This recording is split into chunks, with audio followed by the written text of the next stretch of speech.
దొరికేసిన దొంగ ఓట్లు పోగా కార్యకర్తలు అభిమానులు వెళ్లిపోగా సంప్రదాయ ఓటు బ్యాంకులు ఖాళీ అయిపోగా అక్కా చెల్లెమ్మలు అవ్వాతాతల అభిమానం కోల్పోగా రైతన్నలు డ్వాక్రా మహిళలు పేదలు జగనన్ననే నమ్ముకోగా బీసీలు ఎస్సీలు ఎస్టీలు మైనారిటీలు అగ్రవర్ణ పేదలు సాధికారులై అటేపోగా బ్రదర్ ఇక మనకు మిగిలిందేంటి కుప్పం నుంచి కురుప్పాం దాకా ఓట్ల దొంగలే చెప్పాలి సరిలెక్క సమాధానం.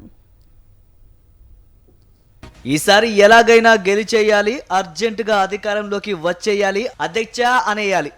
అధికారానికి దూరం అయ్యాక పెత్తందారీ పార్టీ నేతలు పడుతున్న అగచాట్లు అన్నీ ఇన్ని కావు. అందలం ఎక్కడం కోసం దేనికైనా తెగించేస్తున్నారు. అడ్డగోలుగా అడ్డదారులు తొక్కేస్తున్నారు. ప్రజల అభిమానం పొందడం అంత ఈజీ కాదు. ఆ కష్టమూ పడలేరు, అంత టైమూ లేదు. అందుకే కళ్ళు ఓటర్ల జాబితా మీద పడ్డాయి. ఎలాగూ పార్టీ అధినేత చంద్రబాబు నాయుడికి కుప్పంలో దశాబ్దాల అనుభవం ఉంది. ఆయన చూపెట్టిన దారిలోనే పోతే పోలా.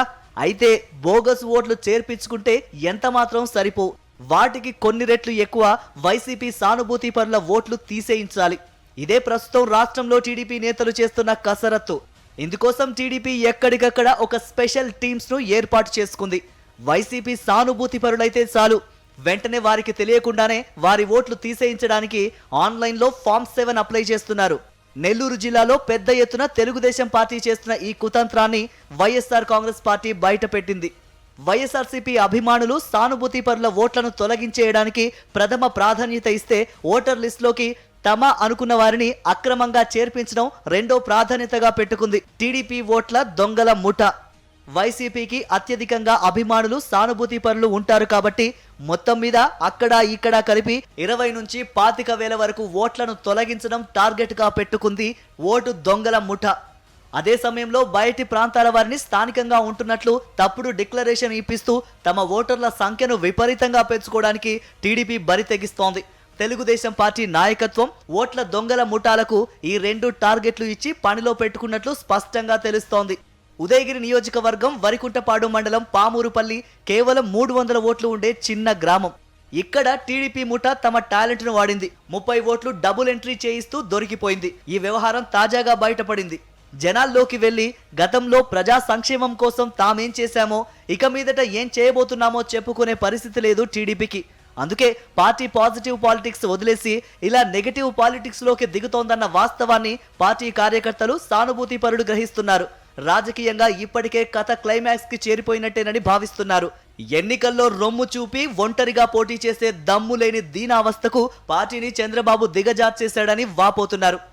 ఎన్నికలకు ముందు ఇలా ఓట్ల దొంగతనం ప్రయత్నాలతో ఉన్న కాస్త గుర్తింపు కూడా పోతోంది. 2024 ఎన్నికల తర్వాత టీడీపీ దుకాణం మూసేయక తప్పదన్న నిర్ధారణకు ఆ పార్టీ నేతలు వచ్చేస్తున్నారు. క్యాడర్కు దిక్సూచి ఉండాల్సిన నాయకుడు దిగాలు పడి దిక్కులు చూస్తున్నాడు. నిబ్బరంగా నిఖార్సు రాజకీయం చేస్తాడనుకుంటే నిలువుగుడ్లు తేలేశాడు. ముచ్చటగా 3వ ఎలక్షన్ను సొంత కంటితో చూడలేకపోయిన విజనరీ ఏం చేస్తారు పాపం? చేయటానికి ఏముంది పాపం? నమ్ముకున్నోళ్ళకి మునిగినంత బోగస్ వేషాలేస్తూ ఎక్కడికక్కడ దొరికిపోతున్నారు. నారాయణ వింటున్నారా మాస్టరు? కాలం చెల్లిపోయిన నాయకత్వం అధినేత చంద్రబాబుది. అప్పగిచ్చిన ఏ ఒక్క పనిని సరిగ్గా చేయలేక అడుగడుగున అభాసు పాలవుతాడు ఆయన సుపుత్రుడు. అలాంటి పుత్రరత్నం నాయకత్వాన్ని బలవంతంగా పార్టీ మీద రాష్ట్రం మీద రుద్దేందుకు తాపత్రయం పడతారు చంద్రబాబు. ఇంకో పక్క తమ ఉనికికి దెబ్బ కొట్టేలా వ్యవహరిస్తున్న పొత్తు పార్టీ జనసేన పెత్తనం. ఇక పార్టీకి భవిష్యత్తు ఎక్కడ, ఎందుకుండాలి పార్టీలో అన్న ఆత్మ విమర్శలో పడుతున్నారు టీడీపీ కార్యకర్తలు సానుభూతి పరులు. రాష్ట్రమంతటా ప్రతి నియోజకవర్గంలోనూ పార్టీకి ఇలాంటి దిక్కుమాలిన పరిస్థితే నెలకొని ఉందని గ్రహించిన తర్వాతనే దిక్కుతోచక ఓట్ల దొంగల ముఠాలను రంగంలోకి దింపింది టీడీపీ. వైసీపీ సానుభూతి పరుల ఓట్లను లక్ష్యంగా చేసుకోవడం, దొంగ ఓట్లను నమోదు చేయించడం వచ్చే ఎన్నికలను ఎదుర్కోవడానికి టీడీపీ అధినాయకత్వం ఎంచుకున్న వ్యూహంగా స్పష్టమవుతోంది. నెల్లూరులో చూస్తే 4.5 ఏళ్ల తర్వాత ఎన్నికలకు ముందు మళ్లీ లైన్లోకి వచ్చిన మాజీ మంత్రి పొంగూరు నారాయణ సైతం దొంగదారిలో గెలిచేందుకు తెగ ప్రయత్నిస్తున్నారు. నారాయణ కోసం దాదాపు 12,000 ఓట్లను తొలగించేందుకు టీడీపీ ఓట్ల దొంగల ముఠ ప్రయత్నించడాన్ని వైఎస్ఆర్సీపీ శ్రేణులు గుర్తించి ఆ కుతంత్రాన్ని బట్టబయలు చేశాయి.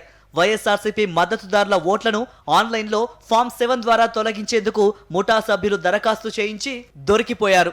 మరోవైపు మాజీ మంత్రి నారాయణ ఏర్పాటు చేసుకున్న ముఠా ఇంటింటికి తిరిగి వైసీపీ మద్దతుదారులను గుర్తించింది. వారి ఓట్లను తొలగించేందుకు ఆన్లైన్లో దరఖాస్తు చేస్తోంది.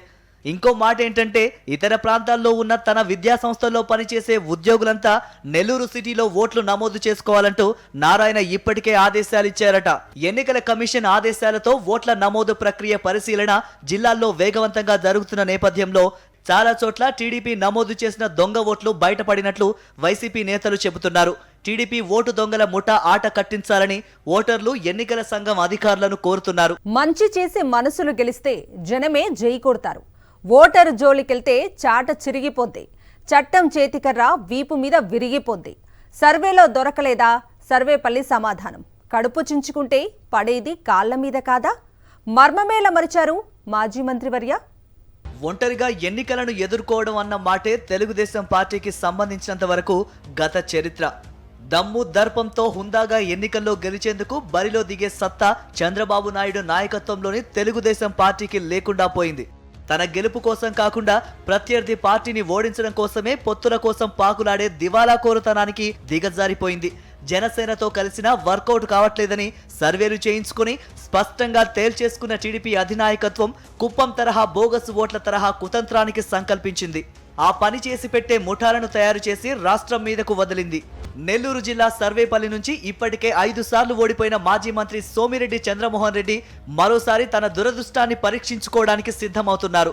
తాను తన పార్టీ గతంలో చేసిన పనులు చెప్పుకోవడానికి ఏమీ లేకపోవడం, ఇచ్చిన హామీల విషయంలో రైతులకు, మహిళలు, నిరుద్యోగుల ముందు ముఖం చెల్లకపోవడంతో సోమిరెడ్డి కూడా బోగస్ ఓట్లనే నమ్ముకున్నారు. పనిచేసి పెట్టేందుకు ఓట్ల దొంగల ముఠాలను ఏర్పాటు చేసుకున్నారు. వైసీపీ సానుభూతి పరుల ఓట్లను మూడో కంటికి తెలియకుండా ఓటర్ల జాబితా నుంచి తొలగించేందుకు సోమిరెడ్డి ముఠాలు రంగంలోకి దిగాయి. అయితే వైఎస్ఆర్సీపీ శ్రేణులు అప్రమత్తంగా ఉండటంతో సోమిరెడ్డి పన్నాగాలకు సర్వేపల్లి నియోజకవర్గంలో అడ్డుకట్టపడింది. నియోజకవర్గ పరిధిలోని 5 మండలాలలో ఏకంగా 11,291 మంది వైఎస్ఆర్సీపీ మద్దతుదారుల ఓట్లను తొలగించేందుకు సోమిరెడ్డి తను ఏర్పాటు చేసుకున్న ఓట్ల దొంగల ముఠాతో ఫామ్ 7 ఆన్లైన్ ద్వారా దరఖాస్తు చేయించినట్లు గుర్తించారు. వెరిఫికేషన్ సమయంలో అనుమానం రావడంతో పరిశీలించగా టీడీపీ నేతల ఓట్ల కుతంత్రం వెలుగులోకి వచ్చింది. ఈ విషయంపై వైసీపీ జిల్లా ఉపాధ్యక్షులు వెంకట శేషయ్య జిల్లా కలెక్టర్ గారికి ఫిర్యాదు చేశారు.